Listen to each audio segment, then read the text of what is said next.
o que separa o goleiro Everton do Palmeiras em relação ao Grêmio. O Palmeiras encontrou um bom zagueiro no futebol inglês e as negociações estão em andamento. Quero falar agora sobre o que separa o goleiro Everton do Palmeiras do Grêmio.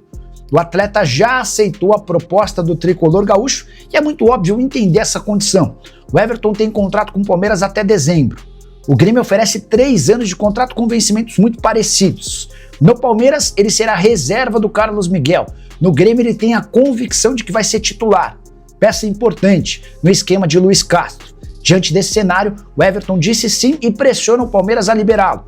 Posso assegurar que Abel Ferreira já concordou com a liberação do atleta. O Abel entende que a perda do Everton é importante, mas ele conta com Marcelo Lomba para ser reserva do Carlos Miguel. Porém, Leila Pereira ainda não se convenceu de que abrir mão do Everton, alguém com tantos títulos sem compensação financeira, seria um bom negócio. Para o Grêmio também não é interessante gastar com um goleiro que tem quase 40 anos de idade. Nessa terça-feira a gente deve ter novidades sobre o tema e existe otimismo no Grêmio de que o martelo possa ser batido a qualquer momento. Preciso falar agora sobre o Palmeiras, que encontrou um novo alvo para a zaga. E esse jogador atua na Inglaterra. Trata-se de Igor Júlio, brasileiro de 27 anos de idade que pertence ao Brighton e está emprestado ao West Ham. Informação divulgada nas últimas horas pelo site Nosso Palestra. Informação é de que o Brighton topa negociá-lo a partir de 7 milhões de euros. O jogador havia sido comprado por 16 milhões e 100 mil euros da Fiorentina. Não vinha jogando no Brighton, foi emprestado para o West Ham, onde também não vai bem. Foram só 4 jogos desde o início da atual temporada, sua última partida em 22 de novembro.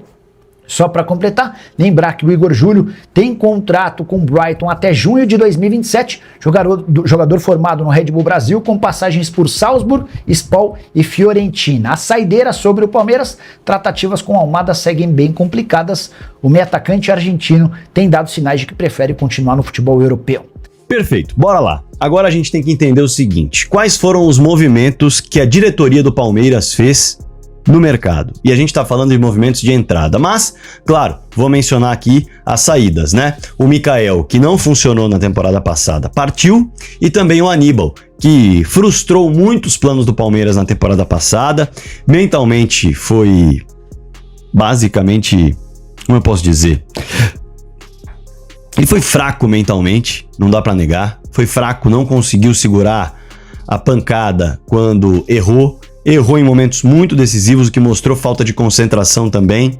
Então tudo isso acabou acarretando num jogador de seleção argentina partir porque não aguentou o peso do dia a dia, da visibilidade, da pressão e fez uma trajetória muito ruim no ano de 2025. Bom, o ponto não é esse do vídeo, né? O ponto é em relação à movimentação do mercado para chegadas. E aí o Palmeiras contratou o Marlon Freitas. E tem muito a ver com o que o técnico Abel Ferreira falou, do espírito mais malandro, do cara mais cascudo, do cara mais experiente. O Palmeiras fala em recomeço nessa temporada, e claro que o Marlon também tem um quê de recomeço. Ele quer recomeçar a sua carreira num clube diferente, ele já havia mencionado isso no Botafogo, o Palmeiras aproveitou a oportunidade. E o Marlon é um cara cascudo, é um cara vencedor que quer voltar a vencer, e é um cara com idade também. Bom, as tentativas do Palmeiras, além do Marlon, dão o tom daquilo que a presidente Leila Pereira já indicou em algumas entrevistas, e o diagnóstico do elenco na temporada passada também acabou dando a entender para o torcedor. O Palmeiras fará contratações que chegam para jogar. Então vamos lá. O Marlon é um atleta que chega para jogar. O Marlon chega para camisa 5. Inclusive, eu fiquei surpreso que muita gente imaginava que o Marlon havia chegado como camisa 8 do Palmeiras. Não. O Marlon foi contratado para ser um 5 de bola longa, um 5 de passe certo, um 5 que tem capacidade de marcar e tem números muito parecidos com os camisas 5 do Palmeiras, o Aníbal e o Emiliano, mas tem números muito melhores, infinitamente superiores em relação à saída de bola, seja por cima, seja por baixo. E o Palmeiras é uma equipe que joga basicamente com muitos adversários se fechando, muitos adversários colocando grande parte do seu time atrás da linha da bola, de maneira reativa, e precisa de qualidade no passe, não só no 8, não só no 10, não só no 11, não só no 7, não só no 9, mas também no 5. Os 5 tem que armar o jogo, os zagueiros têm que armar o jogo. Não à toa o Bruno Fux se destacou tanto na última temporada, porque em muitas ocasiões as opções à frente dos zagueiros estavam marcadas e fechadas. Então o Marlon é um camisa 5. Ele tem essa capacidade de fazer isso, embora possa fazer o 8 também. Mas a ideia foi ser um camisa 5, cascudo, vencedor e que chega para ser uma peça para jogar. Para ser uma peça com coragem, para ser uma peça com experiência. E aí o Palmeiras vai ao mercado para tentar contratar outros nomes que têm, digamos assim, alguns checks dessa lista definidos. Vamos lá. John Arias. Interessa ao Palmeiras? Sim, interessa. O problema é que ele não projeta voltar ao Brasil nesse momento.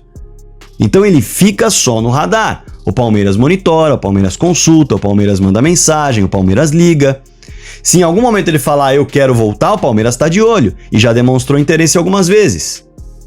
E o que é o John Arias? É um jogador de seleção, experimentado no futebol brasileiro, campeão de competição grande no futebol brasileiro, que foi jogar fora, ganhou casca jogando fora agora, sentiu um pouquinho do que é isso, e já viveu altos e baixos na carreira, por que não buscar um recomeço, que é o que o Palmeiras está fazendo agora? Percebe como encaixa bem? Agora, não é fácil você buscar jogadores desse nível e dessa categoria no mercado. Outro nome que o Palmeiras foi atrás, Thiago Almada, é um jogador que não tem tanta idade, mas já foi campeão brasileiro, já foi campeão da Copa Libertadores, disputou competição pela seleção argentina, foi jogar fora do Brasil, passou pelo Atlético de Madrid. Estamos falando de um jogador que sim, tem casca, ele tem lastro e ele chega para jogar. Ele não chega para ser desenvolvido, o Marlon não chega para ser desenvolvido, John Arias não chegaria para ser desenvolvido. Por isso que é difícil também dar passos no mercado. Veja só, eu falei só jogadores que chegariam para jogar. O Palmeiras foi atrás de um atleta que está na Premier League há algumas temporadas. Estamos falando do zagueiro Igor Júlio, 27 anos de idade. Venceu pouco, apenas na Áustria, isso é verdade. Esse check ele não tem, mas ele tem um check de experiência no futebol europeu, ele tem um check de alguns jogos na Premier League, não só alguns, mas vários jogos, né? Pelo Brighton principalmente, no West Ham não está tendo muito espaço. Mas é um cara que tem casca, tem experiência em alto nível. Não é na Major League Soccer que ele tá com número de jogos, ele tá com número de jogos na Premier League. E aí vamos lá, dos 5 primeiros da última tabela de Campeonato Brasileiro, eu quero mencionar isso. O único time a fazer muitas contratações nesse ano foi o Mirassol.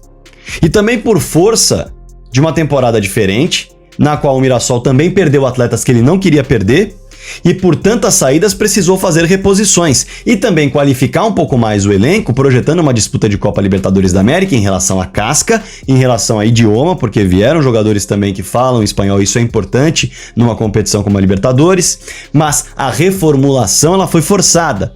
Agora, quando a gente olha para o Flamengo, que foi o campeão brasileiro, foi buscar o Vitão para brigar por titularidade e o Andrew, que é um goleiro para compor elenco. Ponto. O Flamengo não está fazendo um mercado cheio de contratações. O Cruzeiro fez 4 contratações, mas se a gente olhar bem, uma é uma contratação que de fato chega para falar, opa, me dá a camisa que eu vou jogar, que é o Gerson. As outras, Chico da Costa, chega para compor elenco no banco. Matheus Cunha chega para compor elenco no banco, inclusive teve uma infeliz lesão. O Vila Real, artilheiro de categoria de base da seleção colombiana, chega para compor elenco. São 4 contratações, não é muita coisa, e só uma, de fato, chega para falar, pode me dar a camisa que eu vou brigar, ou melhor, eu vou ser titular. O Fluminense fez 2 contratações. O Fluminense contratou o Arana, que chega para jogar, para brigar por titularidade. E contratou o James, que veio do Mirassol, que jogava numa visibilidade diferente, jogava numa pressão diferente, e agora chega ao Fluminense para entrar no elenco e quem sabe crescer.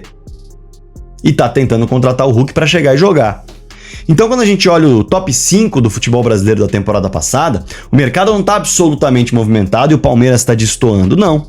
Quando você tem um elenco que você acredita que já tá bem formado, bem elaborado, é muito natural que você não dê muitos passos no mercado de atletas que você não confie tanto que vão vingar para compor o elenco, porque o elenco que você imagina para ter competitividade tá lá.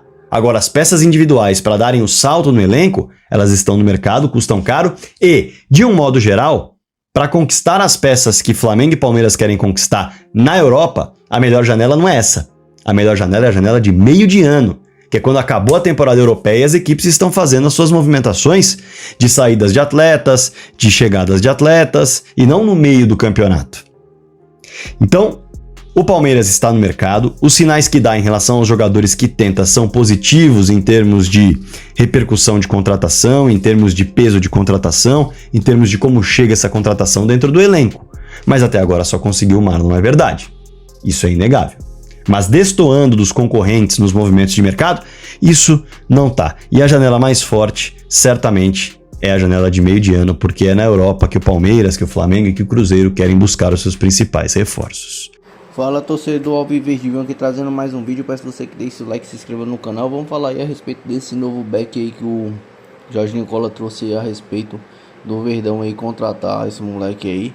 Possa ser que sim dê um bom resultado, né? Esses caras que tá esquecido na Europa, e acredito que quando ele chega no futebol sul-americano aqui, eles se desempenham melhor. Acho que por conta do... O cara também, acredito que já é brasileiro também, tá aqui, fica de boa na sua casa, na sua terra natal, já é adaptado com aqui. E às vezes pode se desempenhar muito melhor do que aonde ele tá, né? Lá nos times da Premier League. Acredito que tem tudo aí para ele desempenhar um bom futebol. E também vamos falar aí a respeito do Everton, né? O Everton aí que está com vontade aí de sair do Palmeiras e quer ir pro Grêmio, né? Um baita goleiro aí, um bom goleiro aí. Acredito que ele perdeu a vaga aí pro Carlos Miguel. Então o Everton aí, um goleiro que trouxe muitos títulos aí pra gente, se destacou muito. Mas acredito que ele vai sair sim e vai deixar o Lomba, né, no lugar dele. Pelo tempo aí, o Everton já deve deixar o Palmeiras. Queria saber o que é que você pensa disso daí, a respeito disso. E o Thiago Almada, acredito que tá nesse imbróglio todo aí. Vamos esperar os próximos capítulos aí. Só que o Verdão aí está de olho na janela do meio do ano. Queria saber o que é que você pensa, o que é que você acha. Deixa o seu like, comenta muito esse vídeo. Tamo junto, forte abraço e avante palestra.